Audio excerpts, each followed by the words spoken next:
My name's Ali Barlow.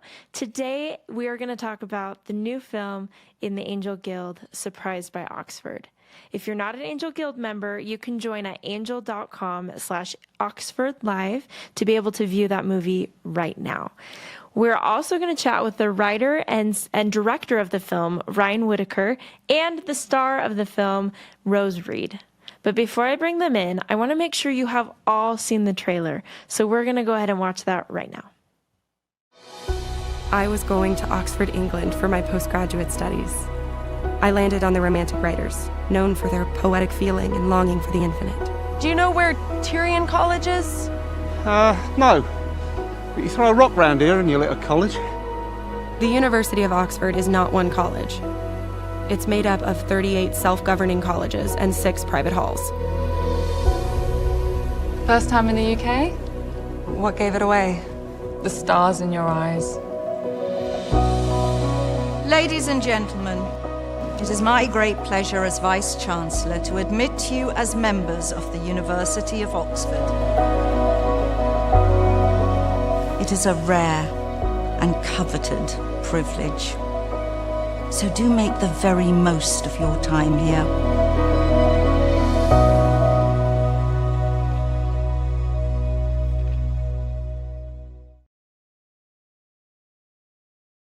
Wasn't that trailer great? If that piqued your interest, stick around to the end of the live stream where we are going to show a special sneak peek of the film for you. So now let's introduce our guests for the day. We have director and writer Ryan Whitaker and the star of Surprised by Oxford, Rose Reed. So thank you guys for joining me today. It's so good to have you. We're so excited to be here. So I just have a few questions for you guys to kind of start us off today. Ryan, I'd like to start with you. So this film's based on a true story. I want to know kind of how you heard about the story and what drew you into it. Yeah, so I was introduced to the book Surprised by Oxford by Carolyn Weber through my mom and my sister. They said, this book has all of your favorite stuff in one book. It's about British culture and the city of Oxford and the Inklings and C.S. Lewis and apologetics. And they were totally right. I read the book and just sort of fell in love with Carolyn's story and found it to be really refreshing. And the fact that she was kind of telling a story of conversion, but in this very real and relatable way. And so, shortly after I read the book, I reached out to her and asked if she'd be open to me optioning the book and adapting it into a film. That's awesome. Was there any type of research that you had to do to write the screenplay or was it mostly just, reading the book? Well, it's interesting because she wrote this huge memoir. It's like 400 pages. Yeah. So, there's no way you could fit all of that into the film. Also, the book's not structured like a film. It's it kind of... there's lots of characters and, sort of chapters dedicated to, my sister came into town and this is what we did on this week. So it's like there's all these sort of side adventures that the narrative takes in the book because it's real life. And so the big challenge was to sort of distill this story into the 2-hour movie version, And so it required sort of streamlining the story a bit, trying to figure out, okay, what belongs in the film and what doesn't, and what serves the story in this medium and what doesn't. And so there was a lot of that, and that involved sort of even combining some characters and cutting some characters and things like that. But Carolyn was very gracious when I shared the first draft of the script where I changed all kinds of things, and I was sort of terrified to share it with her, and she was amazing. Okay. But also it involved going to Oxford because I'd been there in the past sort of just as a tourist passing through, but hadn't really spent, a lot of dedicated time there. And so really the first thing I did was I took my family over and we spent a few weeks in Oxford just wandering around and just sort of soaking it in because I thought that was really important. And so it was great because I came back and when I started working on the script, I kind of had this mental map of Oxford now that I could refer to. So I could mentally imagine it's like, this street leads to this college and you turn this corner and this is where you are in the city. If you've been to Oxford, it's not a huge place. It's a place you can walk most of Oxford in a day, very easily. And so nice. Anyway, so that was invaluable, kind of having that experience. That's awesome that you got to go and experience it too and take that back with you. Your team said to our team that this movie is a love story to Oxford. Can you speak to that a little? I feel like it's just me talking. Rose, do you want to talk about it? No. I love that you called it a love letter to Oxford. Please. Well, I in the beginning I said I wanted the movie to function as a cinematic love letter to the city of Oxford, and so it is so much about the setting, and so that meant trying to show off as much of Oxford as possible, which became a logistical challenge during production, just because we wanted to shoot in as many locations as possible throughout the city, which is difficult when you're shooting. I mean, we shot, what was it, Rose, 20 days in Oxford? Something like that. Very long, but the days were just packed full of company moves. Often we'd have at least 2 company moves in a day. We were just moving so quickly because because of the streets, you had to, you couldn't drive. I was prompting you to fill that in. I didn't need to say it, but the streets are not really made for cars, so it's a lot of one-way streets and everything. So a lot of times it was just faster to walk somewhere. I walked to most sets, let alone huge, trucks full of equipment and all of that. So yeah, it's not a city that's very conducive to doing what we did, and we found out. Even though there has been a lot of production that has happened there over the years, but we found out later, our UK producers were told, "Oh, you shot in the most logistically complicated place to shoot in the UK," and so we didn't really realize that at the time. We knew it was difficult, but it was probably good that they didn't tell us that on the front end. Yeah, well, I think it paid off. It was beautiful. I loved all the. I mean, even when the characters are in it, it's beautiful. And then you have those shots of just like the alleyways and the arches. I was like, oh, so pretty. Mm-hmm. It's a beautiful. So great work. Sure. Yeah. Rose, a question for you. What was some of the highlights for you of filming there? Was there anything that was just, I don't know. I guess that's the question. Was there a highlight of filming in Oxford? I mean, I kind of think that everything was a highlight of filming in Oxford, but everything from getting checked into my hotel room and finding this, there's this scene in the movie where Kara opens the curtains and she's staring at a brick wall, and that is not at all what it was for me. I got into my hotel room and I opened it, and I saw the beautiful sprawling, city, the cityscape, and it was just so gorgeous. But I think that one of the coolest things is that we shoot several scenes during matriculation, and we're all in our matriculation gowns and everything, and we're going into, I guess, the chapel. You might have to define matriculation. Okay, you define matriculation. How about I don't show my forgetfulness, and why don't you define that? It's essentially the swearing in ceremony for students at Oxford. Is what, like it. It's not a word. It's not a word that most. I thought you were going to put it in some beautiful way, because you always do. But yeah, so we had these several scenes where we were matriculating, and we were all in our gowns and everything. And I was told so much matriculating. It was crazy. Yeah, so much it was just matriculating. And then 2 days later, or 3 days later, whatever it was, Ryan, we went outside. We were shooting somewhere else, and there were just all of these students going into matriculation, and they looked exactly like us. And it was one of the most surreal things, and also very humbling, because I was like, wow, these are real students doing this, and I'm playing dress up. It's actually a good point. When we initially planned the shoot, we were going to shoot in the summer, during the break, in between terms. And, long story, but we ended up having to push into term time in the fall. And the city is overrun, not just with tourists, but with students now. And So it is weird. It's like we were shooting this, this film that takes place at Oxford while all of these students are actually there. And so like Rose is saying, it's like it was kind of a weird situation where you'd be filming a scene like that and then you would sort of see it in real life. Yeah.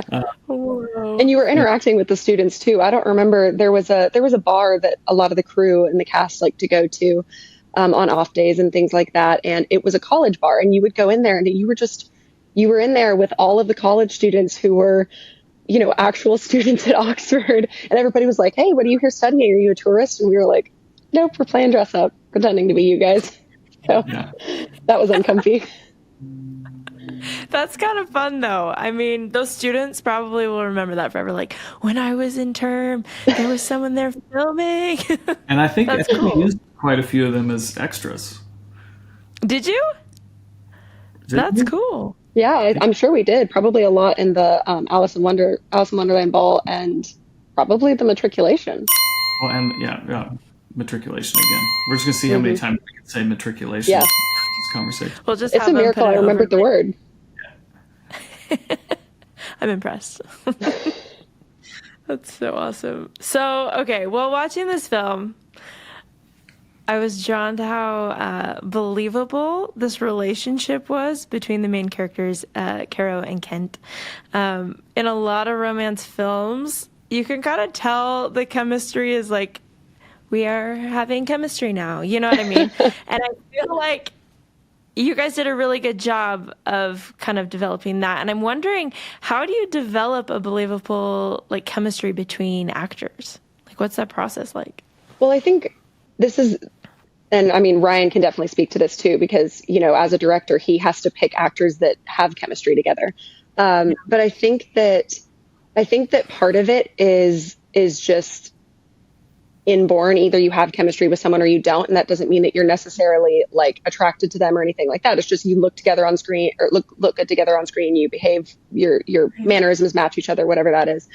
And so in some ways, I think that that it is just something that happens, and then in other ways, you have to develop this friendship. It was very important to me and Rory that we got to know each other. We talked on the phone before he ended up coming to Oxford, and we started shooting. So that's really important, because you have to ramp up really fast into this relationship. And fortunately on this film, most of the actual romantic stuff we didn't shoot until the very end, but that's very rare. Typically you shoot, your shooting schedules all over the place. So the first time you kiss this person might be on day 2 or something. And so you really ramp up very quickly, and you have to be very comfortable making friends with this person and being comfortable around them. And so I think that a lot of it comes back to being friends with them, being able to relate to them, and developing enough of a relationship and a bond off camera that when you go on camera, it feels natural. And it even if it doesn't feel like you guys are madly in love with each other, at least it feels like you know the other person. And I think you guys spent some time. Didn't you spend some time together in Oxford when he arrived? Yeah, we did. Yeah, we didn't we also do something with you? I can't remember. It was so long ago now. But yeah, we spent some time together when he first got to Oxford. We spent quite a bit of time together those first couple of weeks, and his first day on set when I was shooting and he wasn't, we went and got lunch. That's right, Ryan. I do remember that. We went and got lunch and caught up and talked about the characters and things like that and how we related to the characters. And that's very helpful. I think also he brought, we've talked about this a lot, but Rory brought such a sort of levity to the character. And I think that helped. Like, it made it feel very casual, the relationship, even though the relationship is very tense for a lot of the movie. But I think that I think he made it like, it was almost like immediate, that chemistry, I thought, the way that you guys, that it's just, like you said, it either happens or it doesn't. But I think some of it really was due to him sort of interpreting the character in that way. Absolutely. Yeah. I think Rory did a very good job of, and you and I have talked about this, that he saw things in Kent on the page that I was like, oh, I didn't even recognize that. And I think you were the same way, Ryan, that he, and that's what a great actor can do, is he can bring something else, something new to the character that even the writer and the director didn't see coming. And it just makes it very authentic and organic. Yeah, for sure. And ironically is like closer to the real Kent. Which is great. He's a very funny guy. So, yeah. That's awesome. That's great. Thank you for sharing that. Okay, so a big part of this movie is that love story aspect, but it's also more than that. Aside from the love story aspect, can you tell our viewers what else they can expect to see in this film? Rose. Either one. Well, this is a movie that is a love story. It's also a spiritual journey. It's also a coming of age story, and it's a college drama. I mean, it is all of those things, and I think that's what attracted me to it initially, was that it wasn't just one thing, and all of those sort of strands are kind of woven together in the story. And is it a love story? Is it a spiritual journey? Yes. It's both of those things at the same time, and they are sort of very much intertwined, as they were in Carolyn's life. And so I kind of love the way that it's like life. All of these things are sort of happening at the same time. Is that would you say that's accurate, Rose? Yeah, absolutely. I also can they see in this? I wanna jump back to what you said about it being a coming of age story, because I think it absolutely is. That was what really drew me to the story.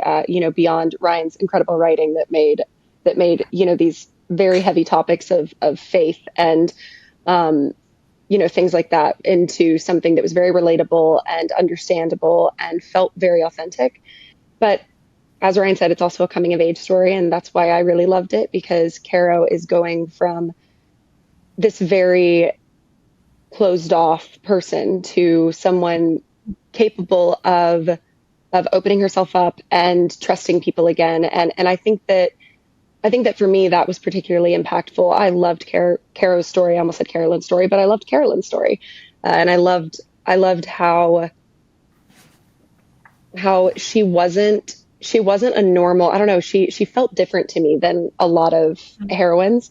And I really loved that nothing about her journey felt forced or unnatural. It felt like a natural progression of her thought processes, and how she started to view the world differently when Kent came into her life, and how he showed her that, look, we're not all like your dad. We're not all gonna, do X, Y, and Z. And I loved that. And I thought it was a beautiful metaphor for, I think, Christ's love for us, even though, and Kent was so steadfast with her. And I think that, and even though, obviously he's not a flat character, he's going through his own things, and Rory did a fantastic job giving a lot of color to that character. But ultimately, I did think it was a beautiful metaphor for Christ's love for us, and that husband-wife relationship and how he pursues us. And I think that that was one of the things that drew me most to the story.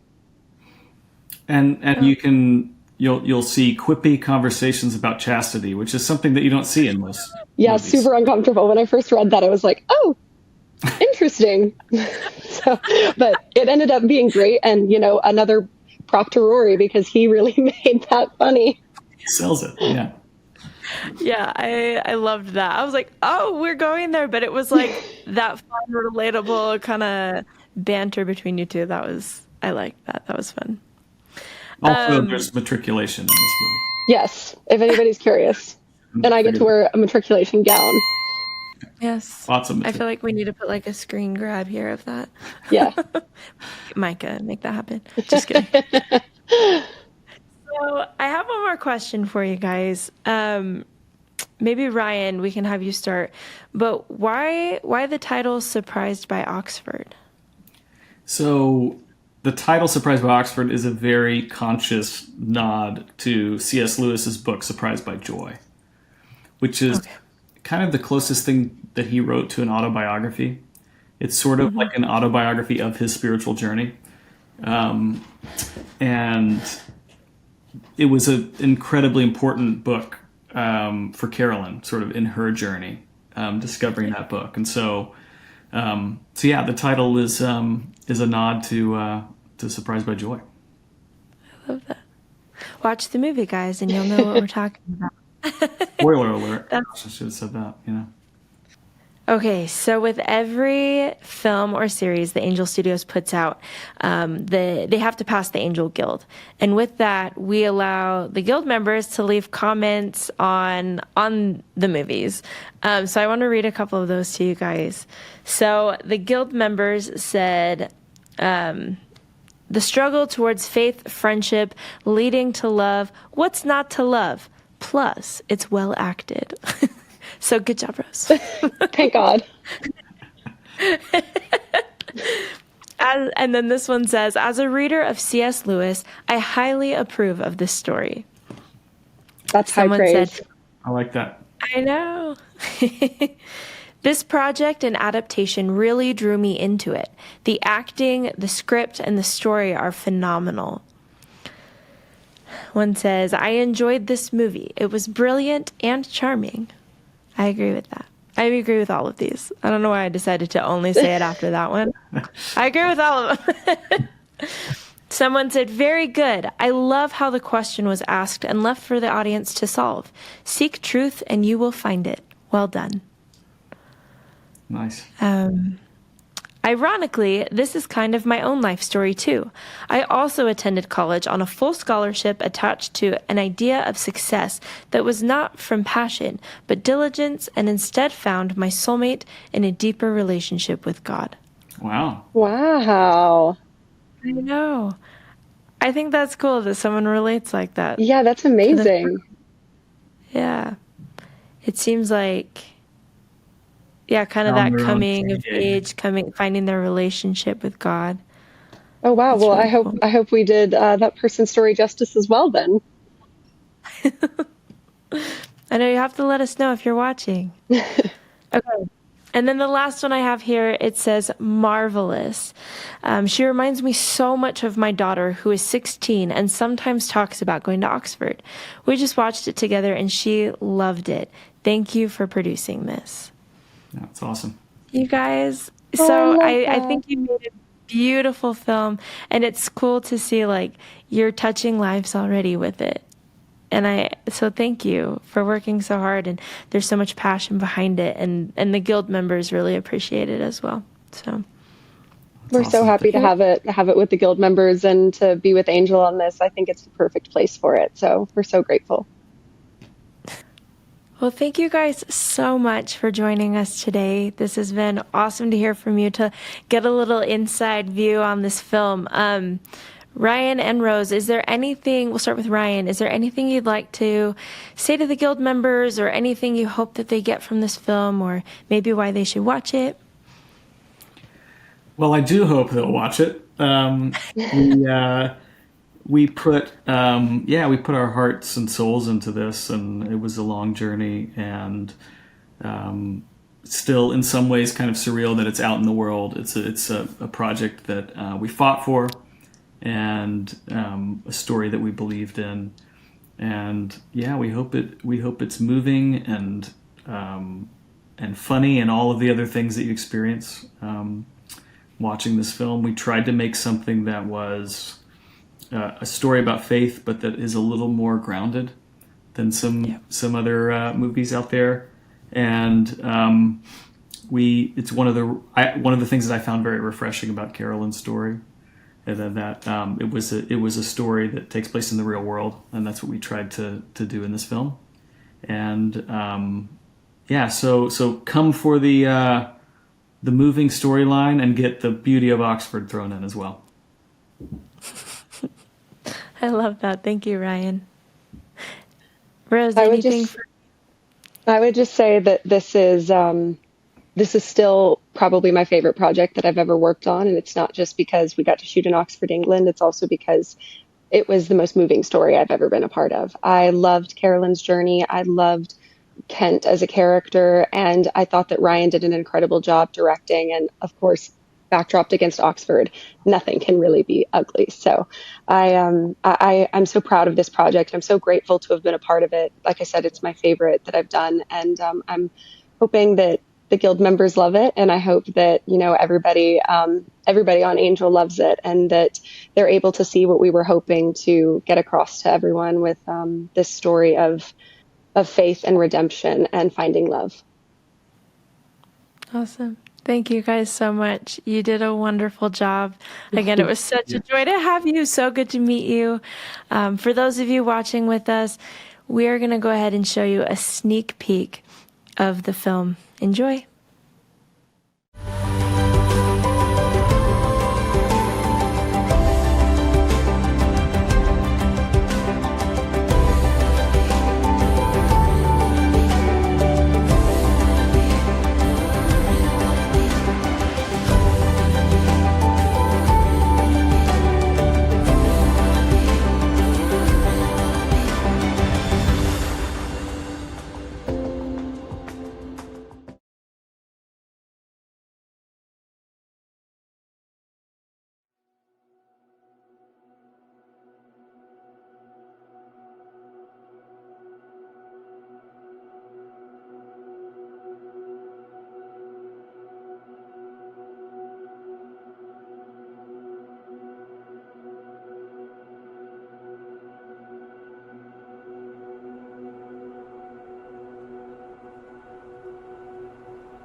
Full disclosure, when I charted the course of my life and set off for the distant horizon, this isn't exactly what I had in mind.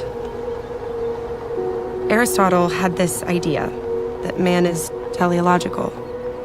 We're driven by a goal, a telos. For as long as I could remember, my destination was never in question. I knew exactly where I was going. Or so I thought. But that was before Oxford. That was before everything changed. You understand this is a highly coveted program, Carolyn. One of the defining characteristics of our students is ambition, a sense of a higher calling. Tell us, Carolyn, what do you want most in life?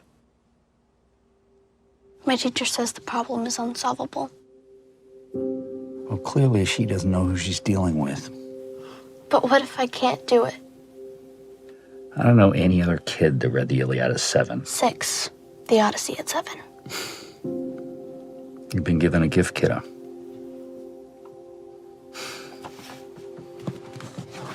Knowledge is power.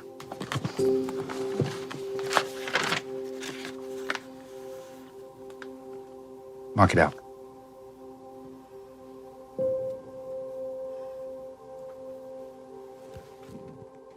And there were carols in the square, laughter everywhere, couples kissing under the mistletoe. I can't help reminiscing, knowing I'll be missing Christmas Eve in my hometown. Can't erase memories I embrace, those familiar footprints. In one moment, my entire world imploded. There's so much. The father I knew, the man I trusted with my life, was an elaborate work of fiction. Local businessman Charles Drake was arraigned today on multiple felony charges. While Mom prayed the rosary, I moved on from childish things. There was no mystical intervention, only knowledge. Can you think of a time when you wanted to click your ruby slippers and go home? The slippers are silver, not ruby. There's silver in the book, ruby in the movie. Doesn't matter what color they are. Unless, like the movie, you want to ignore the obvious political allegory at the heart of the novel. It's clearly a debate for the gold standard, hence the silver slippers. It's a fable.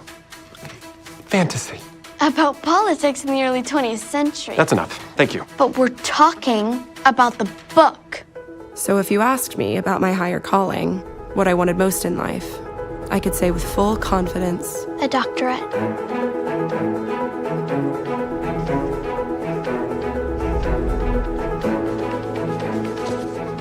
I doubled down.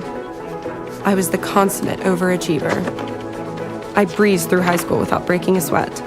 As Swinburne said, glory to man in the highest, for man is master of things. That was not a part of the assigned rating list. What do you want me to say? With Dad out of the picture and Mom back to work full-time, we were barely scraping by. So I picked up the slack. And a Dr. Pepper. Parmesan thing is out. Anything else, guys? A couple of things come to mind.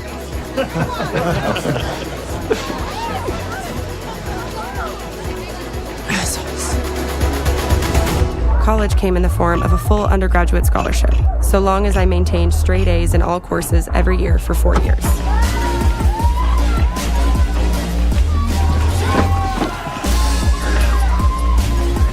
Cool.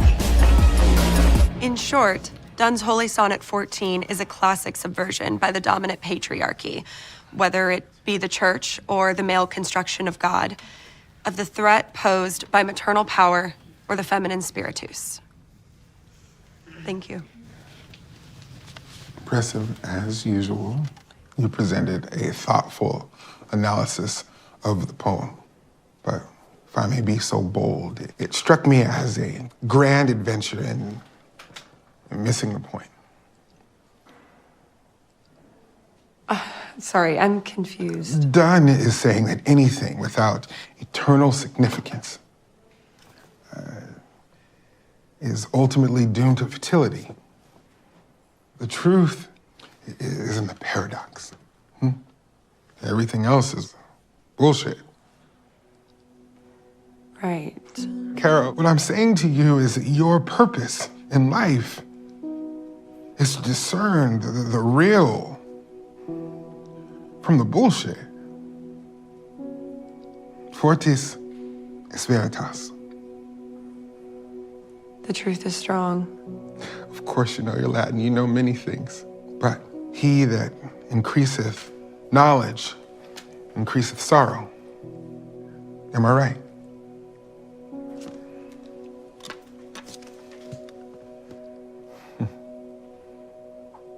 The truth indeed is strong, Carol. And you will know when you are properly ravished by it. As our friend Mr. Donne so eloquently put it. Never be as sharp as you two kids, but when I stand on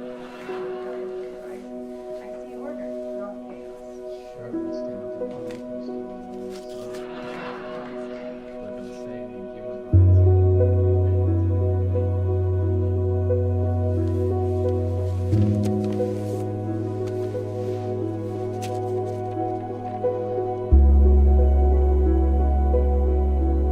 This is a letter from the University of Oxford. What does it say?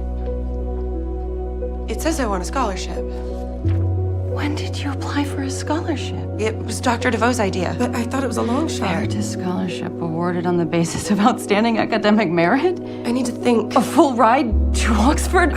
What is there to think about? I'm just in shock. You have every right to be in shock. This is big. I'm so proud of you. It took me about 5 seconds to decide. I was going to Oxford, England for my postgraduate studies. Okay, well, let's start with these papers here. Society and mingling allowance. What does mingling entail? I was on track to get my master's degree in English literature, but it was up to me to decide what period I wanted to focus on. I landed on the Romantic writers, known for their poetic feeling and longing for the infinite. The University of Oxford is not one college. It's made up of 38 self-governing colleges and 6 private halls. I was assigned to Tyrian College, which is roughly 400 years older than America. The school year is divided into 3 terms: Michaelmas, Hilary, and Trinity.